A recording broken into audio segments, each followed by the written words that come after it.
아멘.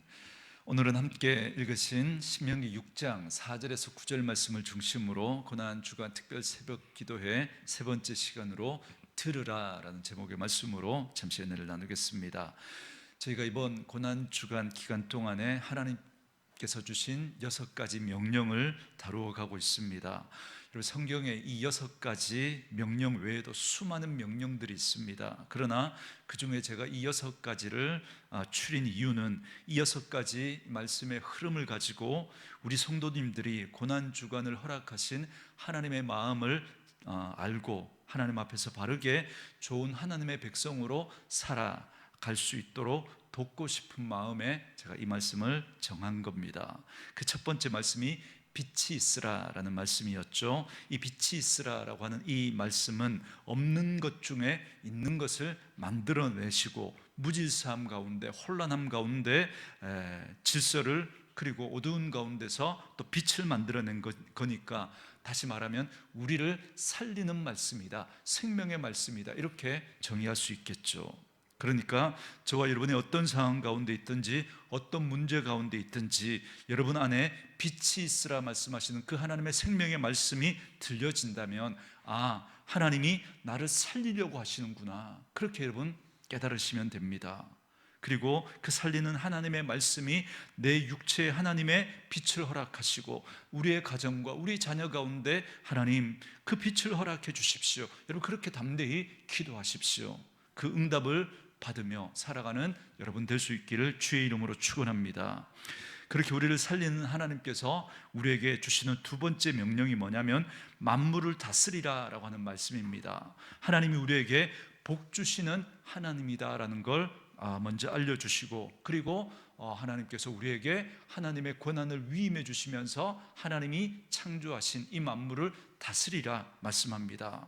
여러분, 그분이 우리에게 이 땅의 모든 것을 예쁘고 착하고 좋은 모습으로, 보기에 좋은 모습으로 관리하며 살아가라고 우리에게 복 주시면서 그걸 위임해 주신 겁니다. 그러니 우리 가정을 보기 좋은 모습으로, 우리 직장을 보기 좋은 모습으로, 우리 자녀를 우리가 손대는 그런 일들마다 하나님이 보실 때, 그리고 다른 사람들이 볼 때마다 야, 참 보기 좋다, 그런 말을 들을 수 있도록 그렇게 여러분이 하나님께서 주신 그 권한을 가지고 그렇게 만들어갈 책임이 우리에게 있다는 겁니다. 이게 하나님이 우리에게 첫 번째 주신 명령, 그죠? 문화 명령으로 설명되어지는 그 말씀입니다. 이걸 우리가 너무 소홀히 여긴다는 거예요. 저는 저와 여러분들이 이 말씀을 꼭 기억하고 여러분들이 손대는 일들마다 참 보기 좋은 그런 열매가 맺혀지는 은혜가 있기를 주님의 이름으로 축원합니다. 그리고 오늘 세 번째 말씀은 이겁니다. 들으라 라고 하나님의 명령입니다.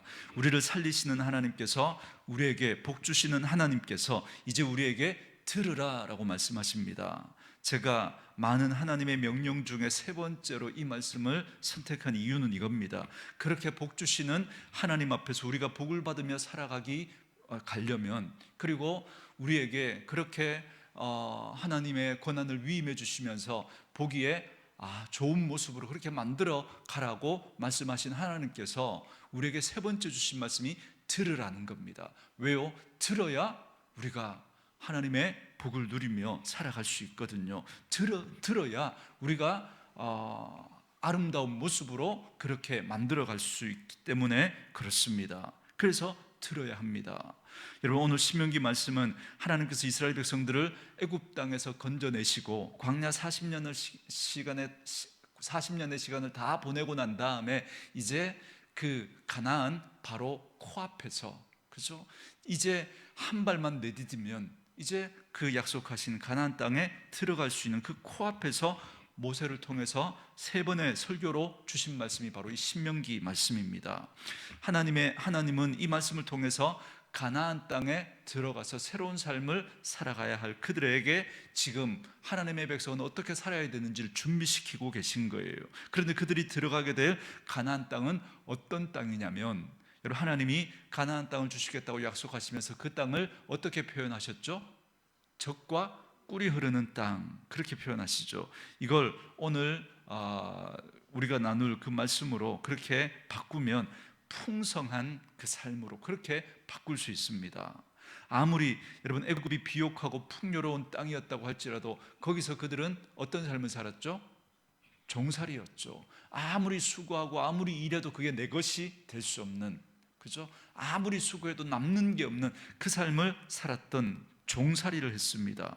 어둡고 암울하고 혼란스럽고 아무리 일을 하고 수고를 해도 아무 소득이 남지 않는 그런 인생에서 이제는 젖과 꿀이 흐르는 땅, 풍성한 삶으로 내가 너희를 보내겠다라고 하나님께서 그렇게 약속하신 겁니다. 근데 이 말씀이 언제 들려지냐면 그 풍성한 삶을 약속하시고 이제 그 풍성한 삶으로 이제 들어가기 바로 코앞에 그 직전에 주신 말씀이 바로 이 신명기 말씀이고, 이 신명기 말씀의 가장 중요한 핵심 말씀이 우리가 읽었던 바로 이 쉐마 이스라엘, 들으라 이스라엘아 들으라라고 하는 이 말씀입니다. 그러면서 주신 말씀이 들으라는 거예요. 들어야 그 풍성한 삶을 우리가 살아갈 수 있을 것이기 때문에 그렇습니다.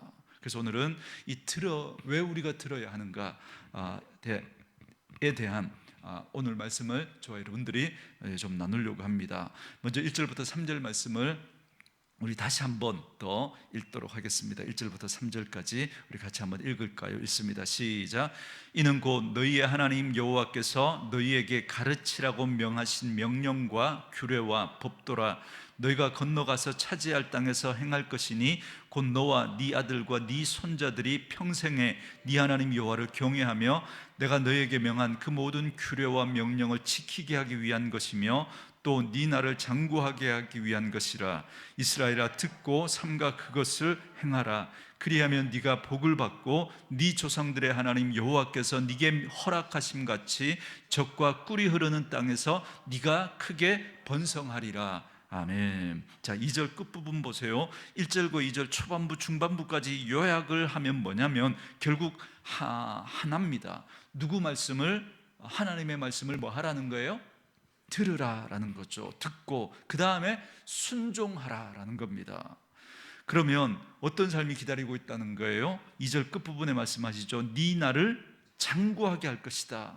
이걸 위해서 지금 이 말씀을 주고 계신 거예요. 그래서 이 말씀을 통해서 말씀에 대한 우리의 잘못된 생각을 여러분 고치셔야 됩니다. 여러분, 말씀은 우리를 막 힘들게 하고 우리를 막 귀찮게 하고 우리를 막 얽매이게 하고 막 우리 그렇게 하려고 주시는 게 아니라는 거예요. 많은 경우 성도들이 하나님의 말씀을 어떻게 오해하냐면 하나님의 율례와 규례, 법도는 우리가 이 땅을 살아가는 데 있어서 우리를 자꾸 거추장스럽게 하고 우리를 불편하게 하고 우리를 통제하게 하려고 그렇게 하는 것처럼 오해하는데 그렇지 않습니다. 하나님 이 말씀을 왜 주신다고요? 너희의 나를 장구하게 하려고. 또 어떻게 말씀하시죠? 너희의 행복을 위하여 주시는 이 말씀을, 그죠? 오늘 우리가 하나님 앞에서 행복하게 풍성한 삶을 살아가게 하려고 하나님이 우리에게 말씀을 주신다는 겁니다. 말씀에 대한 생각을 바꾸셔야 돼요. 여러분, 거기 3절 끝부분도 보세요. 왜 이렇게 말씀을 주시는가? 젖과 꿀이 흐르는 땅에서 네가 크게 뭐 하리라? 번성하게 하려고 이 말씀 주신다는 거예요. 장구하리라, 번성하리라. 이 단어를 한 단어로 바꾸면 제가 아까 썼던 표현 풍성하게 하려고, 행복하게 하려고 우리에게 이 말씀을 주신다는 거예요. 여러분, 예수 믿는 우리들의 삶이 삶은 이 풍성이라는 단어와 아주 밀접하게 연관이 있습니다. 우리 교회가 중요하게 붙드는 말씀, 요한복음 10장 10절 말씀에 예수님이 이렇게 말씀하시죠. 내가 너희에게 온 것은 너희로 뭘 얻게 하고요? 생명을 얻게 하고, 그리고 그걸로 끝나는 게 아니죠. 그 다음에 어떻게 해요? 더 풍성히 얻게 하려고 그렇게 주님 오셨다 말씀하시죠. 여러분, 이 이미지를 늘 염두에 두시고 이번 특별 새벽 기도회 동안 주시는 말씀을 여러분 한번 떠올려 보십시오. 빛이 있으라 말씀하신 하나님은 우리를 살리시는 하나님이라고 말씀드렸죠. 그런데 그렇게 생명을 주신 하나님이 이제 우리에게 복을 주시려고, 오늘 우리가 나누는 표현을 하면 우리를 풍성하게 하시려고 지금 이 말씀 들으라라고 하는 이 말씀을 주신다는 거예요. 하나님의 말씀을 들어야 우리가 풍성하고 행복한 삶을 살아갈 수 있다는 겁니다. 그렇기 때문에 여러분, 예수 믿는 삶은 메마르고 막 날카롭고 각박하고 초조하고 이런 그런 그림이 아닙니다. 예수 믿는다는 건 내 삶을 막 망가뜨리고 내 삶은 없어지더라도 하나님을 위해서, 교회를 위해서 내 삶을 막 던지는 여러분 그런 그림이 절대 아닙니다. 이건 이단들이 여러분 그렇게 사람들을 미혹하는 거죠.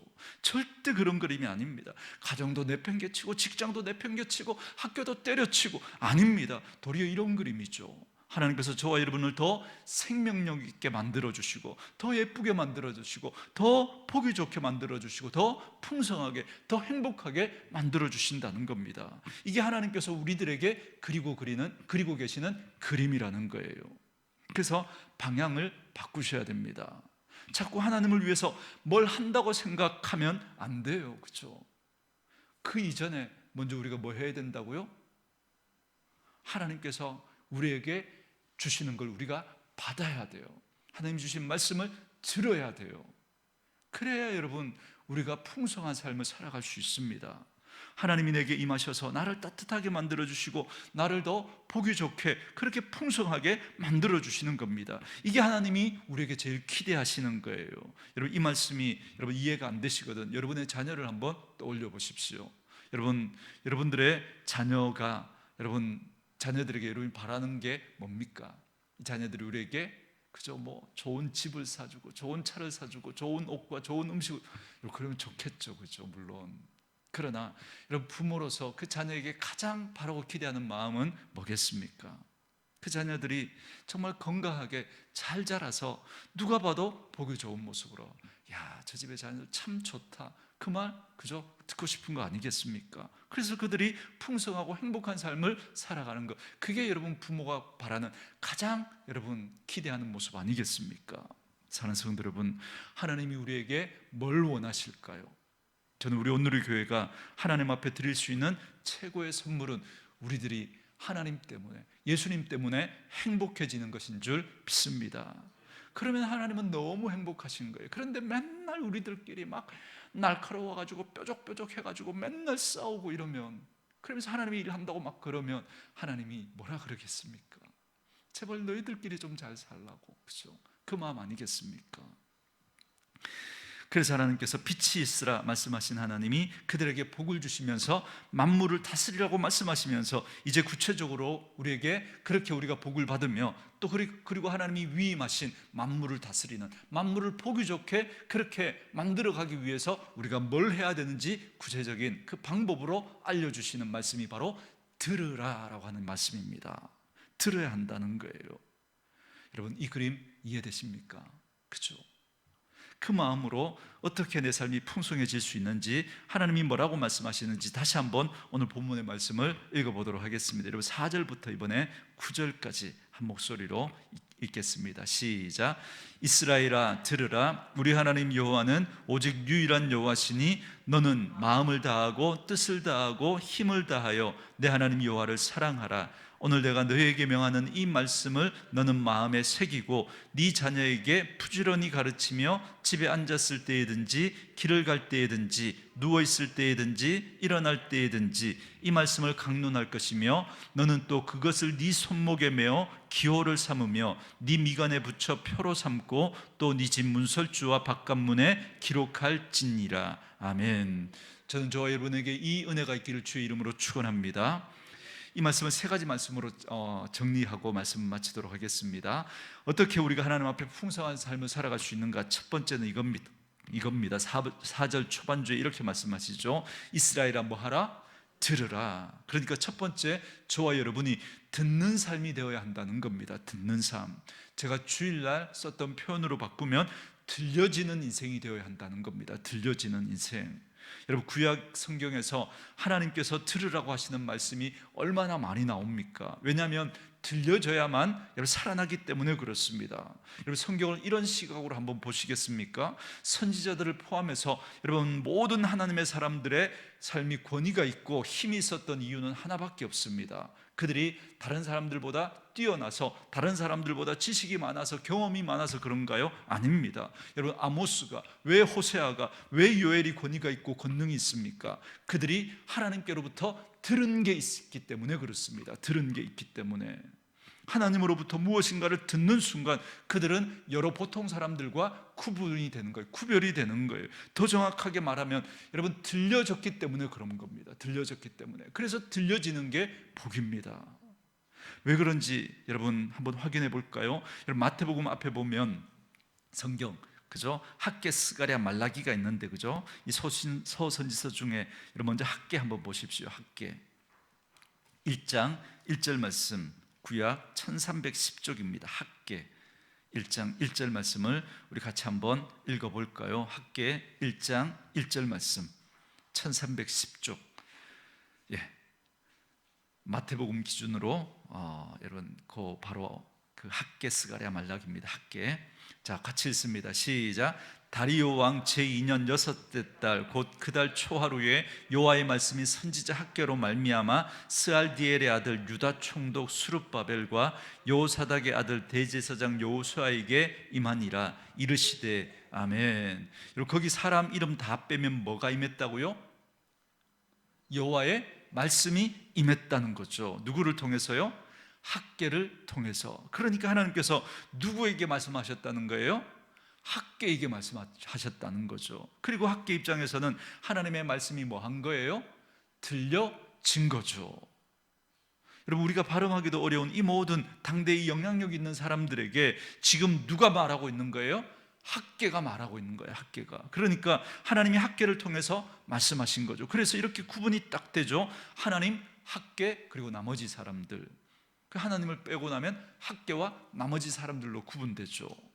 여러분, 이게 오직 유일한 한 가지, 그들을 구분짓는 한 가지입니다. 하나님의 사람들이 그렇게 권위 있고 힘이 있었던 이유는 하나님의 말씀이 그들에게 임했기 때문에, 들려졌기 때문인 거죠. 여러분, 학개 2장 1절로 한번 또 보십시오. 2장 1절. 거기도 보시면 우리 같이 한번 읽을까요? 일곱째 달 곧 그 달 21일에 여호와의 말씀이 선지자 학개에게 임하니라. 이르시되 아멘. 하나님의 말씀이 누구에게 임했다고요? 학개에게.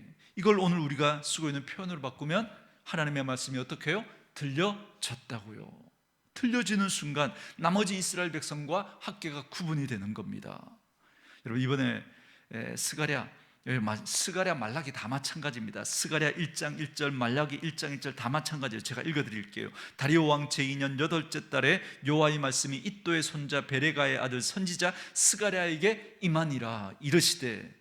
들려졌다는 거예요. 들려졌다. 여러분, 말라기도 마찬가지입니다. 여호와께서, 말라기 1장 1절, 여호와께서 말라기를 통하여 이스라엘에게 말씀하신 경고라.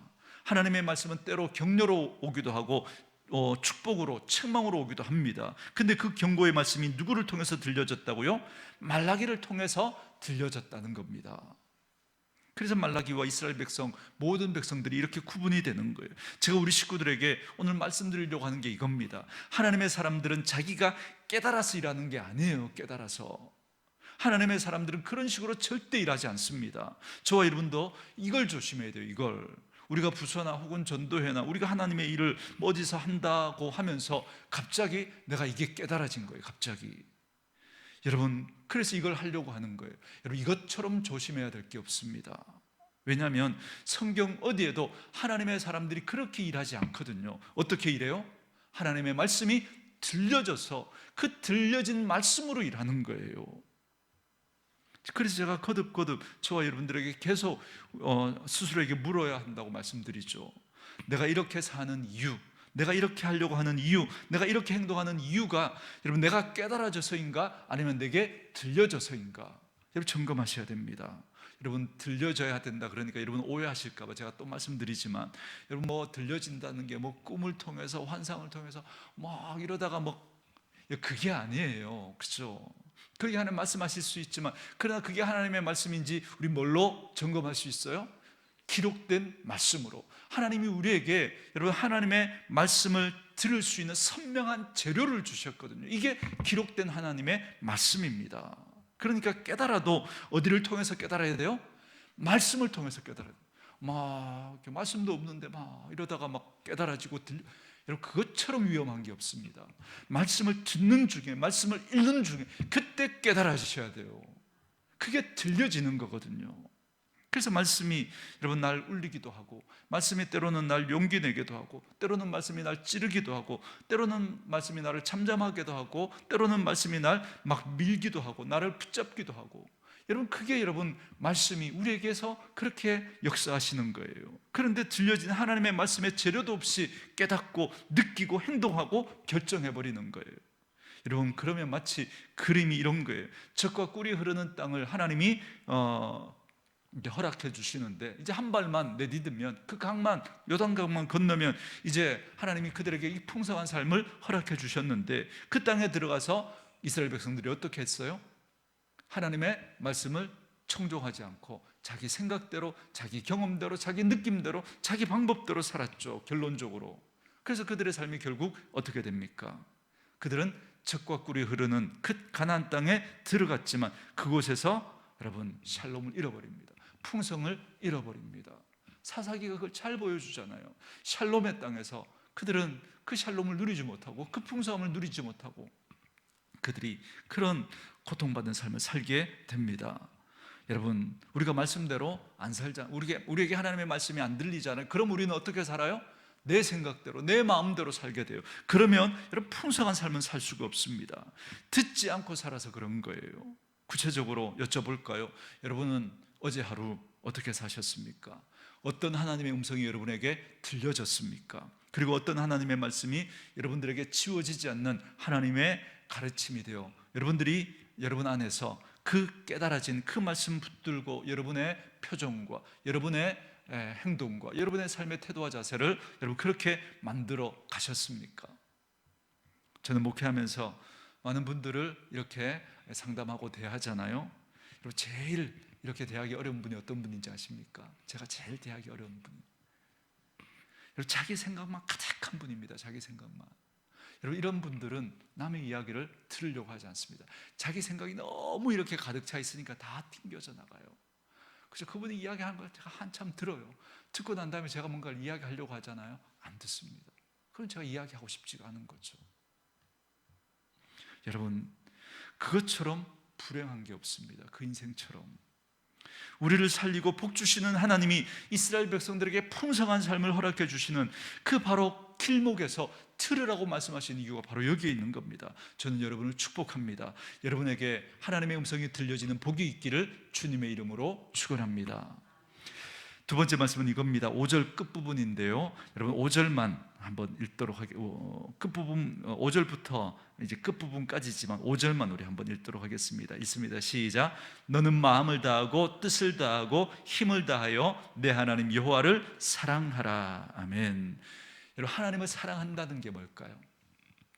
하나님을 사랑한다. 이 사랑한다는 게 참 이게 어려운 거거든요. 물론 감정의 문제이기도 하지만, 그러나 우리들의 구체적인 모습으로 여러분 사랑하는 그죠? 그 삶이 어떻게 드러날까요? 구체적인 모습이 뭐냐면 그게 순종하는 삶으로 드러나는 겁니다. 그래서 여러분 정말 사랑한다면 순종하게 되는 거예요. 이게 두 번째 메시지입니다. 1절부터 9절까지 들으라 라고 그렇게 말씀하시고 난 다음에 여러분 그 내용의 핵심이 뭐냐면 하나님이 말씀하신 대로 뭐 하라는 거예요? 듣고 들렸으면 뭐 하라는 거죠? 그대로 행하는 거죠. 그대로 행하는 거. 그러니까 듣고 행하는 것, 이게 순종입니다. 듣고 행하는 거. 내가 하고 싶은 거 하는 거, 그거 순종 아니라고 제가 늘 말씀드렸죠. 나는 하고 싶지만 하나님의 말씀이 그걸 하지 말라 그러면 안 하는 게 순종이에요. 근데 우리는 어떻게 해요? 내가 하고 싶으니까 하는 거예요. 그 하나님의 일이라고 하면서 그 순종이라고 하는 거죠. 아니요. 하나님은 여러분 때로 내가 하고 싶지만 하나님은 하지 말라고 말씀하실 때 그 말씀에 순종해서 하지 않는 게 순종인 거예요. 안 하고 싶지만 하나님이 하라고 말씀하시니까 그 들려진 말씀 때문에 난 하기 싫은데 하는 거, 그게 순종이라니까요. 내가 하고 싶으니까 하고 안 하고 싶으니까 안 하는 거예요. 그러면서 자기는 그저 하고 싶은 거 한다고 순종했다고, 절대 그건 순종이 아닙니다. 여러분 사무엘상 15장 22절에 보면 사무엘이 했던 유명한 말이 있죠. 사무엘이 이르되 여호와께서 번제와 다른 제사를 그의 목소리 청종하는 것 좋아하는 것 같이 좋아하겠나이까. 순종이 뭐보다 낫다고요? 제사보다 낫고 듣는 것이 뭐보다 낫다고요? 순양의 기름보다 낫다. 그렇게 말씀하시잖아요. 여러분 순종의 기초가 듣는 것에서부터 시작됩니다. 들려야 순종할 수가 있는 거예요. 들려야. 안 듣잖아요? 막 합니다. 내 감정대로 해요. 내 기분대로 해요. 내 경험대로 해요. 제가 어제도 이 말씀 드렸잖아요. 우리가 막 열심히 막 그렇게 저도 열심히 목회하고 여러분도 그렇게 열심히 교회 생활하고 교회에서 봉사했는데 하나님이 원하시는 때 하나님이 원하시는 방법으로 하나님이 원하시는 것을 하지 않았다면 그건 뭐라고요? 그건 순종한 게 아닌 거예요. 내가 주의 이름으로 선지자 노릇하고 내가 주의 이름으로 귀신을 쫓아내고 권능을 행했어도 나는 너를 모른다고 말씀하시잖아요. 여러분, 사울이 했던 게 뭐예요? 하나님 앞에 번제를 드렸던 거죠. 제사를 드린 거예요. 우리말로 바꾸면 예배를 드린 겁니다. 그런데 이 일이 불순종이라는 거예요. 여러분, 너무 무섭고 여러분 재밌지 않습니까? 저와 여러분이 한 일이 불순종이 될 수 있다니까요. 우리가 하나님을 위해서 하나님의 일이라고 했던 게 그게 불순종이 될 수 있다는 거예요. 뭐 하지 않으면요? 듣지 않으면, 들려지지 않으면 그게 불순종이 될 수 있는 거예요. 그래서 저와 여러분 주변에 제일 힘든 사람이 누구냐면 내가 한 말도 아닌데, 내가 부탁한 것도 아닌데, 내가 내 마음도 그게 아닌데 그냥 막 해버리는 거예요. 그냥 그것처럼 어려운 게 없는 거죠. 그래서 불순종하는 사람은 그 일을 하고 난 다음에 하나님과 상관이 없어져요. 불순종하면 그렇게 되는 거예요. 불순종하면 하나님의 마음을 아프게 합니다. 불순종은 하나님의 일을 가로막기도 하고요. 불순종은 하나님의 인정을 못 받아요. 하나님이 원하시는 곳이 있는데 그 반대편에 가 있게 하는 거예요. 여러분, 성경에 나타난 불순종의 사람 대표로 요나를 한번 떠올려 보십시오. 요나는 들었어요, 안 들었어요? 들었죠. 들었는데 뭘 안 했어요? 행하지 않은 거예요. 들었는데 행하지 않은 거예요. 들은 대로 행하지 않으니까 그게 결국 뭐예요? 불순종이죠. 그래서 그가 어디에 가냐면 하나님이 가 있으라고 한 그곳에 가지 않고 반대편에 가버리잖아요. 들었는데도 뭐 하지 않아서요? 들은 대로 행하지 않았기 때문에. 이 그림을 요나에게만 적용하지 마시고 저와 여러분에게도 적용하는 거죠. 우리도 들었는데도 하나님께 들은 대로 가 있지 않으면 하나님이 원하시는 자리에 여러분 있지 못하게 되는 거예요. 점검해 보십시오. 나는 하나님이 가 있지 말라고 한 자리에 지금 가 있는 것은 아닌가? 우리의 몸이, 우리의 마음이, 우리의 태도가, 우리의 눈빛이, 우리의 표정이, 우리 모르는 거 아니잖아요. 들었잖아요. 그런데 여러분, 왜 우리 그렇게 행동합니까? 그런데 우리 왜 그런 표정 짓습니까? 그런데 우리 왜 그런 말 합니까? 뭐가 없다고요? 그러면 풍성함이 없다고요. 예전 어른들이 쓰던 그런 표현대로 하면 여전히 찢고 볶고 그렇게 살아가는 거예요. 믿음 생활하지만 풍성한 삶이 아니라 빨리 듣고 빨리 그 말씀대로 순종하는 삶으로 돌이키셔야 합니다. 그러니까 이제 뭘 해야 될까요? 뭘 해야 될까요?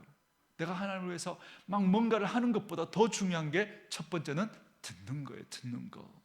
꼭 그렇게 하셔야 돼요. 그리고 나서 그 들은 대로 행하려고 하는 그 태도가 저와 여러분들에게 필요합니다. 그래서 우리 속에 막 딱딱하고 뾰족하고 날카롭고 불떡거리는 여러분 그런 마음이 아니라 부드러운 마음이 필요합니다. 부드러움.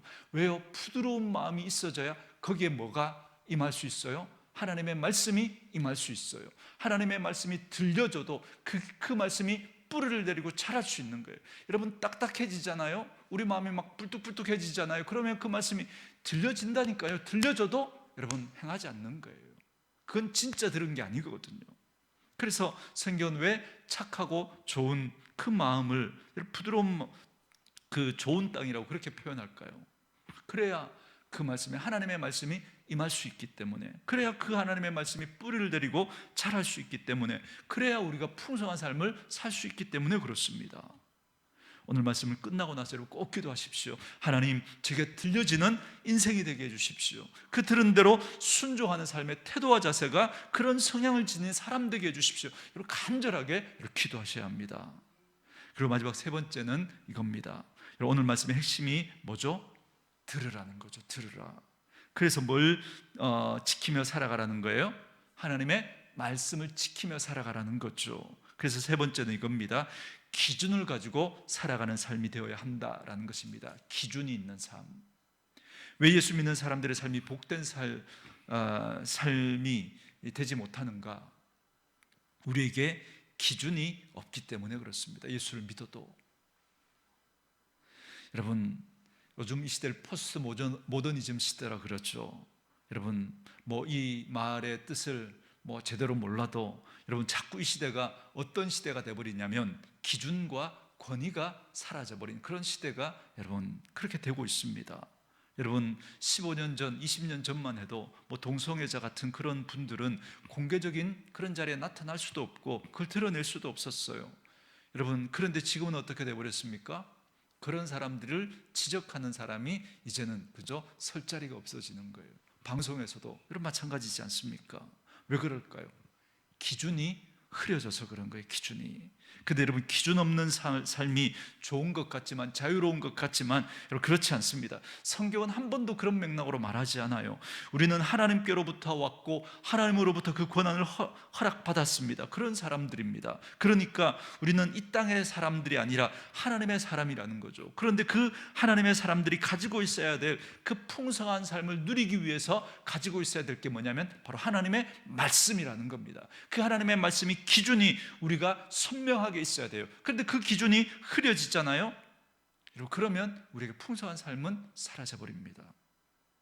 여러분, 아무리 가족의 의미가 흐려져도 가족을 소중히 여기고, 아무리 부부관계가 막 자유로워졌다고 해도 우리는 절대로 그 선을 넘지 않으며, 아무리 다른 방법으로 사는 것이 유익해 보이는 것처럼 보여도 우리는 하나님의 그 기준을 떠나서 살지 않아야 합니다.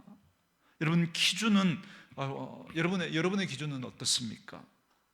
나는 정말 바르고 좋은 기준을 가지고 있습니까? 세상에서 들은 거 말고 정말 하나님의 선명한 기준을 여러분은 가지고 계십니까? 여러분, 아름답고 풍성하다는 게 뭘까요? 아름답고 풍성하다는 게, 그게 여러분 오늘 이 기준으로 설명을 하면, 아름답고 풍성하다는 건 그 안에 기준이 바르게 자리 잡고 있다는 겁니다. 여러분, 제가 그림을 잘 알지는 못하지만 여러분, 피카소의 그림 여러분 아시죠? 피카소 그림. 여러분, 피카소 그림 보면 어떤 느낌이 들어요?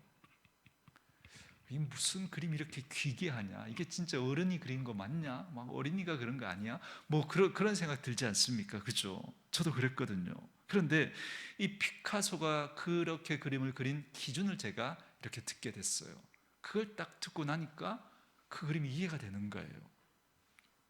처음에는 왜 사람의 얼굴을 이렇게 귀기하게 그리나 그렇게 생각이 들었는데, 여러분, 그 그림 안에 잘 보시면 앞모습도 있고요, 옆모습도 있고 여러 모습이 이렇게 있는 거예요. 그걸 한꺼번에 다 이렇게 그려놓으니까 막 귀기한 것처럼 그렇게 보이는데, 이걸 설명하는 분이 어떻게 설명하느냐면 이게 제가 설명이 온전하지 않을 수는 있지만, 그죠? 제가 들은 설명이 그렇습니다. 피카소는 한 화면에 그 사람의 모든 면을 다 담고 싶었다는 거예요.